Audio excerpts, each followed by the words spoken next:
afternoon, everyone. I'm State Representative Janelle Bynum, and I'm honored to be your next Congresswoman for Oregon's 5th Congressional District. Yes!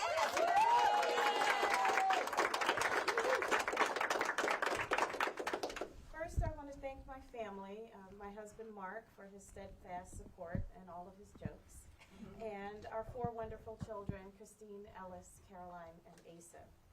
Those who know me already know that my work is a love letter to Oregon's children. And I also want to thank my hardworking team who tirelessly work to serve our beautiful home of Oregon.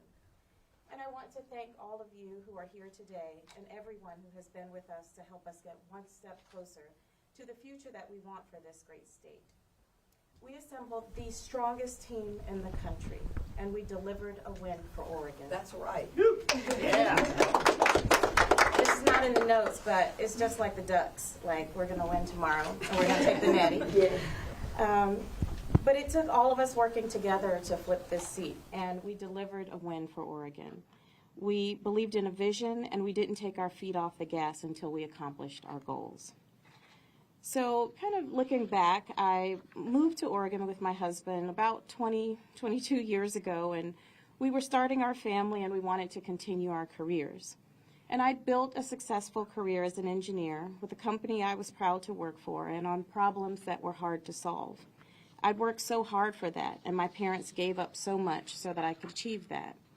However, when I got to Oregon, there was one problem I couldn't figure out, and that was how to find the type of high-paying professional opportunities that were available to me in other states.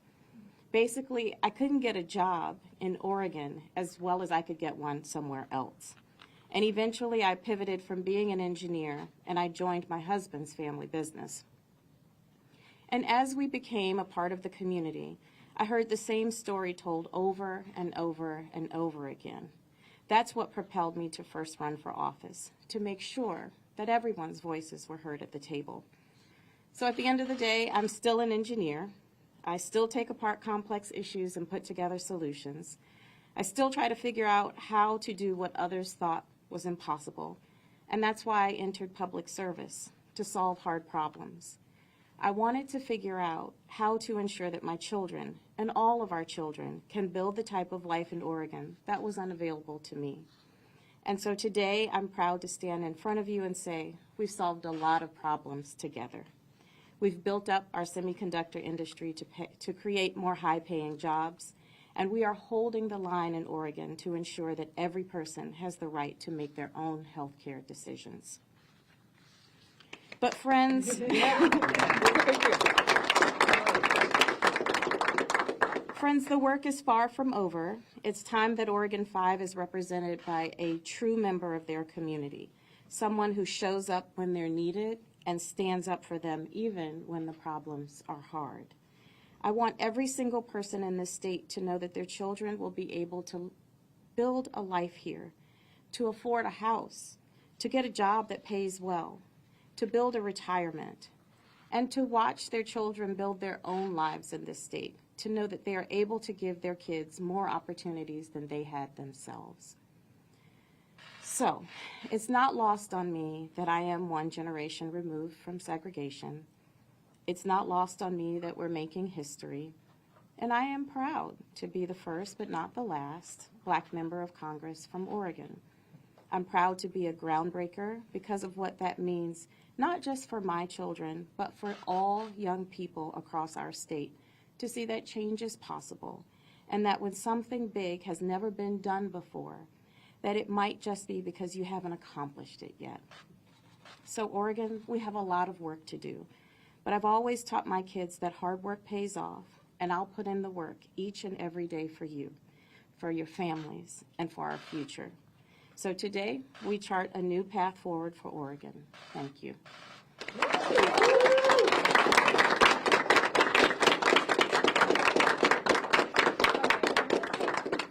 Couple of questions.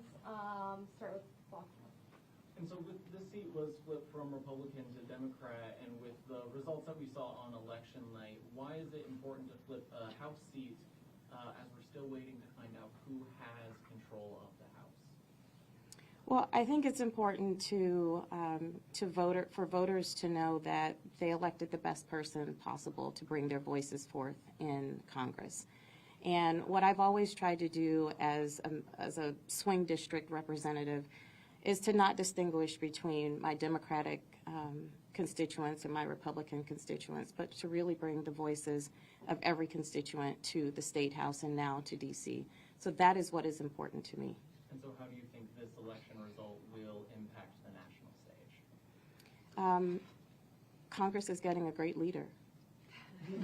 Yeah. Yes. Has the Congresswoman conceded yet? She didn't in 2016. She didn't in 2018. And I haven't heard from her in 2024. What are your top priorities when you get to D.C., and how are you planning to work across the aisle once you get there? Well, I'm a proven leader and someone who can work across the aisle. I think that's very important. And as I mentioned to you, I don't distinguish the political leanings of my constituents. I just take what they tell me at their word, right? And so they've told me at the doors, on phones, in the public, they've told me they want health care. They want reproductive health care. They want mental health care. They want to make sure there are hospitals and doctors' facilities in their neighborhoods. So health care is one.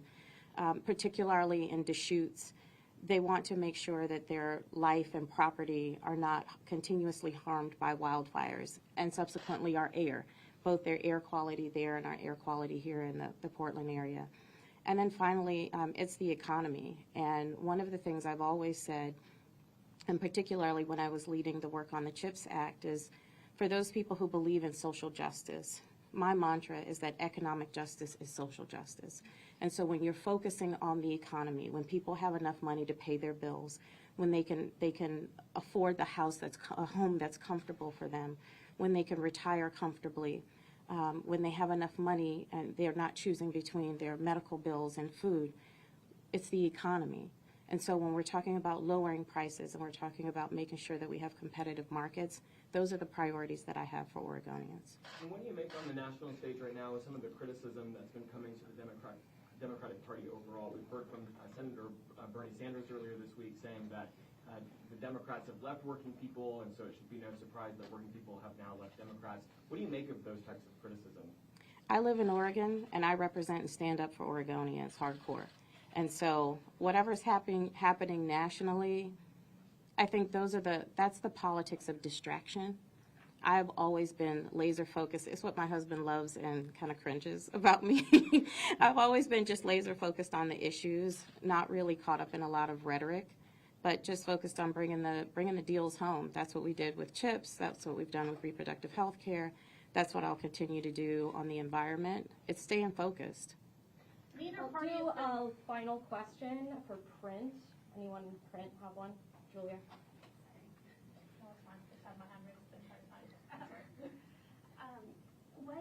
What makes Oregon different than the national stage, where you've seen Republicans doing well nationally, but here in Oregon you flip the seat, they flip the state Senate seat, and have a majority across the board here. How is Oregon different? I would say that people in Oregon take themselves seriously enough to define what their values are. Like it's really clear what Oregonians value. They value clean air, clean water, outdoor spaces, and these are like universal. They value fresh food. And so I think Oregonians are just very clear about what they want. The rest of the nation, I can't say. All I can say is I know that when I'm at the doors, when I'm on the phones, people come up to me. Like one woman told me that she wanted her son to build a mother-in-law unit in his new house because her rent was rising faster than her Social Security. Like Oregonians just tell you what they have to say. They don't beat around the bush, and they're just focused. All right. Well, we should let every outlet ask the question. We All right. are Thank done you. for today. We got a tight schedule and happy to be in touch with folks. All right. Thank you. Thank you so much. Okay. All right. Thanks.